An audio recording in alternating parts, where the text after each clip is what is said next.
Boker Tov, messieurs. On continue le 25e point, on arrive bientôt à la fin. 25e rappel. Shiskor Tamin Neimut Olam Haba, Ve'yotzi Avat Olam Hazeh Milibo, Ve'yarbir Avat Olam Haba Bekirbo.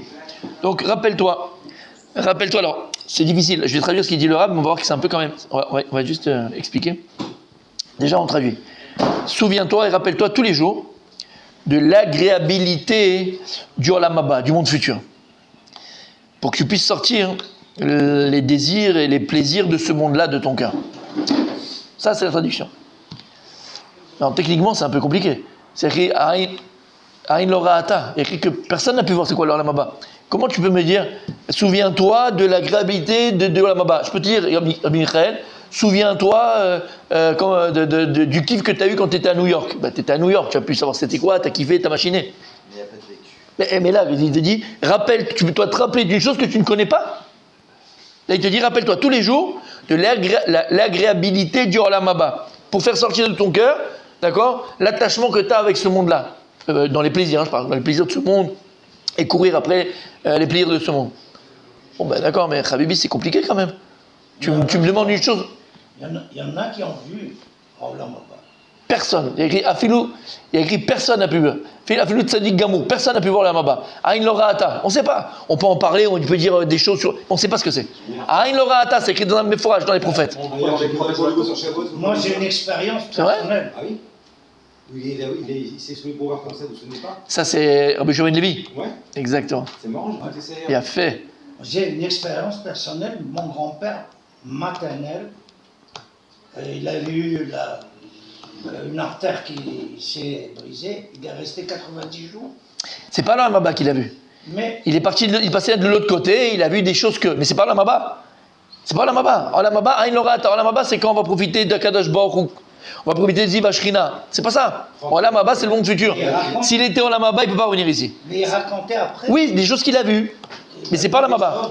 Mais c'est pas Olam Haba. C'est le passage entre ce monde-là et l'Olam Haba. Mais l'Olam Haba, c'est après 120 ans, quand on aura le mérite de recevoir notre salaire dans le monde futur. Mais ça, personne.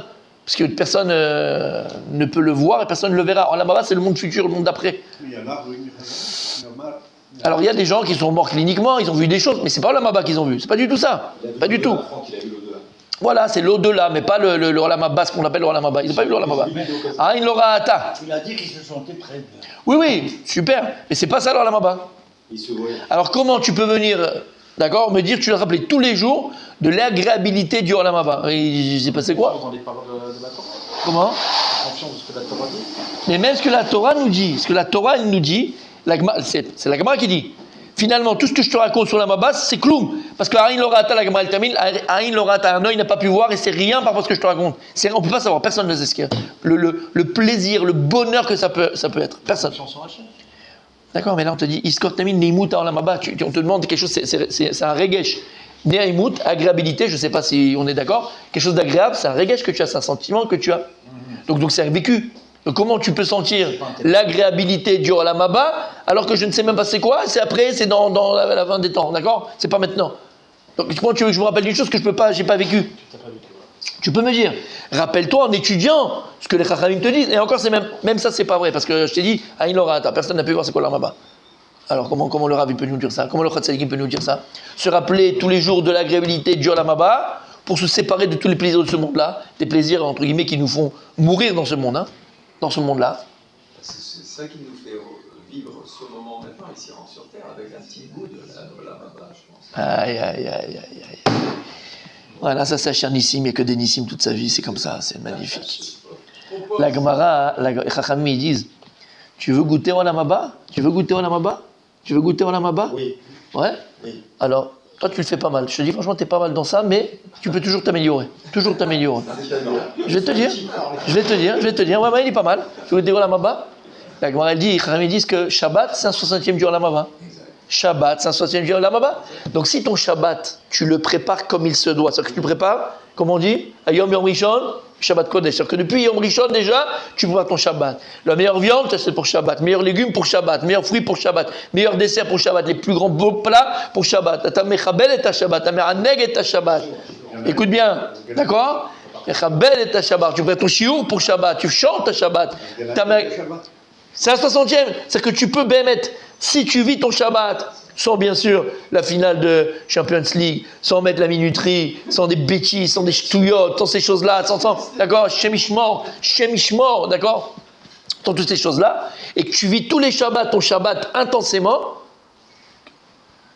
qui, autour de cette table, dis-moi la vérité, chacun à son niveau, mais en tout cas on est tous, je pense, à peu près égaux dans cela, qui ne ressent pas, une nerimout, une agréabilité à oneg dans Shabbat. On ne veut pas qu'il sorte Shabbat. Tu veux rester toute l'année semaine pendant Shabbat. C'est tellement extraordinaire, c'est tellement un kiff. Il y a les repas, il y a la famille, il y a les chants, il y a la Torah, il y a tout, il y a tout. Il y a le vin, il y a tout dans Shabbat. Donc il vient, te dit, on a posé la question, comment tu veux trouver l'agréabilité de Shabbat, de Dieu Olamaba? Mais Vadaï, je vais te donner la possibilité de goûter un petit peu. Et c'est 1/60e de ce que tu pourrais avoir après 120 ans dans le Olamaba. L'agréabilité de Shabbat, la Neimoud de Shabbat, c'est la Neimoud du Olamaba. Ça dépend quand tu vas vivre ton Shabbat. Pareil, Rabbi David, où tu peux trouver ton Olamaba dans l'Olamazé? Quand tu lis la Torah. Si tu lis la Torah Behemet, Almenad, l'Ilmod, les Lamed, la Asot, l'Ishmor et les Kayem, pour apprendre, pour enseigner, pour appliquer, pour regarder la Torah. La Torah, elle est Nerima, la Torah. Il dit le Gaon de Vilna, la Torah, tu vas pas me contredire, surtout pas toi. La Torah, yesh la tam, il dit le Gaon. La Torah, yesh la tam. La Torah, elle a un goût. La Torah, elle a un goût. On avait parlé, j'avais fait un cours sur ça. D'ailleurs, pas que la Torah, tout a un goût. Mais l'Omeshane, la Torah, elle a un goût. Il dit pourquoi tam? C'est quoi tam? La Torah, elle est teima. Elle est bonne. Taim, ça s'écrit tav, taim, taam, tav, aim et mem. Tav, aim, mem, il dit le Gaon, il dit tav, c'est tov. Tov, elle est bonne. Ain, c'est quoi? Areva. Areva, c'est agréable. Et même, c'est quoi? Matok, metuka. Elle est douce. Tam, et je la tam. Le problème, c'est qu'il faut goûter. Il faut goûter. Et il faut un bouc uni aussi. Donc, quand on entend Balaïnara, quand on entend la dracha du Seudachiché de Rabbi David, tu as envie de plonger dedans comme Picsou qui se plongeait lui dans ses coffres forts. Balaïnara. Nachon ou pas? La Torah, est la tam. Donc, où tu peux trouver la gravité de l'Amaba, dans ta Torah, dans ton limud de Torah. Et d'ailleurs, Rabbi Michael, sache une chose. Si tu ne trouves pas dans ta Torah une agréabilité, c'est que tu l'étudies du pied gauche. Yevcha. C'est impossible. Dis le Gant, c'est impossible. Au départ, oui, tu connais pas c'est quoi, ça paraît amer. Mais après, quand tu étudies la Torah Behemet, il n'y a pas plus grand tam que ça. Pas plus grand tam, plus bon goût que ça. Donc en vérité, c'est comme ça, on peut s'imaginer un petit peu, ça peut être quoi le Olamaba? Quand tu fais les Chagim, quand tu es à Pessah, quand tu es à Sukkot, quand tu es en famille, pareil, il y a un oneg, il y a un kiff, ça fait partie du Olamaba, Ba Olamazé. Et je répéterai jamais assez ce que j'avais lu dans Rebbe Rucham, c'était le Mashgiach de Mir, je suis Mir. Il dit un juif, il peut savoir s'il est Ben Olamaba. Chacun de lui peut savoir s'il a part au monde futur. Comment? S'il ressent son monde futur dans ce monde-là. Si quand tu ouvres ta Gemara, ça te transforme l'intérieur, tu kiffes, tu veux pas arrêter d'étudier. Quand tu rentres dans ton Shabbat, tu vois pas l'heure quand est-ce... Il est très comme ça. Quand tu rentres dans ton Shabbat, tu vois pas l'heure quand est-ce qu'il sort Shabbat, tu vois l'heure quand est-ce que Shabbat, il arrive et si on peut encore continuer dans Shabbat. T'as pas envie que les fêtes elles s'arrêtent, t'as pas envie que la Gdusha elle s'arrête, t'as pas envie que tout ça s'arrête. Ça veut dire que t'es Ben Olamaba. Si tu ressens ton Olamaba Ba Olamazé, ça veut dire Siman que t'es Ben Olamaba. Shamata. Donc tous les jours, mon tzaddik, tous les jours, il faut se rappeler de cela. Et il dit, et il dit de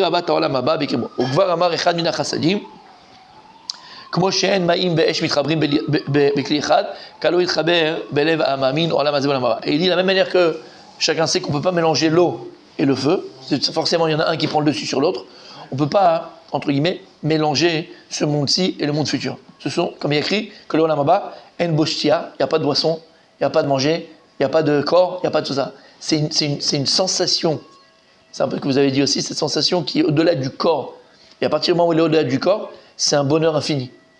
Parce qu'à partir du moment où il y a un corps, comme on l'avait dit, c'est plus un bonheur, c'est plus un plaisir.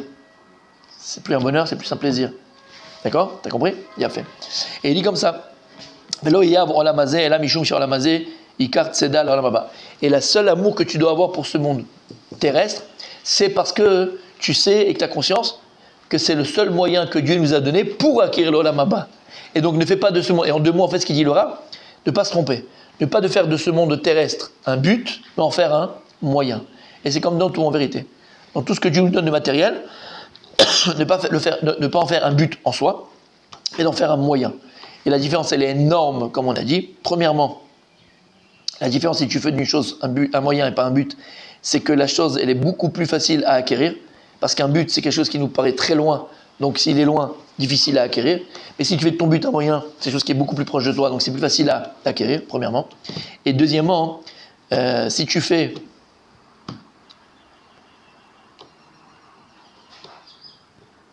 d'un but un moyen, donc même si ce moyen disparaît, toi tu continues à exister, parce que tu chercheras un autre moyen.